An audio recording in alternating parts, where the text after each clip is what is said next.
अफसोसनाक खबर तो तुहानू आगाह करने कातिल डोर ने एक होर जान ले ली। लाहौर दे इलाके नवाकोट विच गली विच डोर फिरन नाल नौजवान जां बहक। पुलिस के मुताबिक 21 साला नौमान मोटरसाइकिल ते जा रहा सी। डोर फिरन नाल गर्दन वड्डी गई। जख्मी हालत विच हस्पताल मुंतकिल किया गया पर नौजवान रास्ते विच ही जान दी बाजी हार गया। लाहौर लाश पोस्टमार्टम लई हस्पताल मुंतकिल कर दी गई है।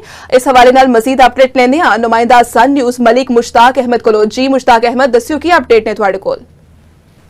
जी बिल्कुल, लाहौर दे विच एक बड़ा वाकया होया और काफी देर तो बाद होया क्योंकि जीरो टॉलरेंस रही है। लाहौर दे विच पतंगबाजी या धाती डोर दे नाल गुड्डी उड़ाना जुर्म है ते पुलिस उन्हें फड़दी भी है। लेकिन अज एक बड़ा वाकया होया कि मजंग दा रिहायशी 21 साला नुमान जिहड़ा लड़का कि अपने किसी काम नवाकोट दे इलाके विच जा रहा सी कि जी डोर उहदे गर्दन ते फिरी। डोर फिरन तो बाद गर्दन तकरीबन अद्धी कट्टी गई सी ते उत्थे ही डिग पिया ते लोगों ने उन्हें चुक के फौरी तौर पर हस्पताल पहुंचाया। लेकिन हस्पताल पहुंचिया ते डॉक्टर ने आख्या कि बिल्कुल इहदे हालात खराब ने, वो जानवर ना हो सकिया ते दम तोड़ गया हस्पताल दे विच।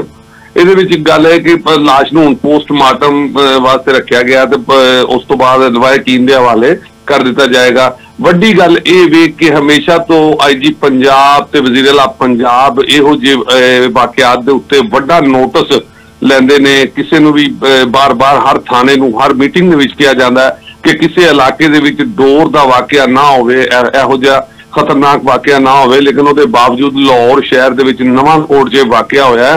वेखना होना है कि वज़ीर आला पंजाब मरियम नवाज जिन्होंने बार बार आख्या कि जीरो टॉलरेंस है, एडे वड्डे वाकया तो बाद वो किहड़े अफसर दे नोटिस लैंदी है ते किहड़े अफसर नूं जिहड़ा ना ओहदी सीट तो हटाया जांदा है या इस केस दे विच हुण की हुंदा, क्योंकि वड्डा वाकया और बड़ी देर तो बाद होया। फैसलाबाद आखिरी बारी एक वाकया होया सी जिहदे नाल गर्दन कट्टी गई सी, तो उस तो बाद लाहौर दे विच वड्डा वाकया जिहदे च नौजवान जिहड़ा है। बहुत शुक्रिया मुश्ताक अहमद तफसीलात तो आगाह करन वास्ते।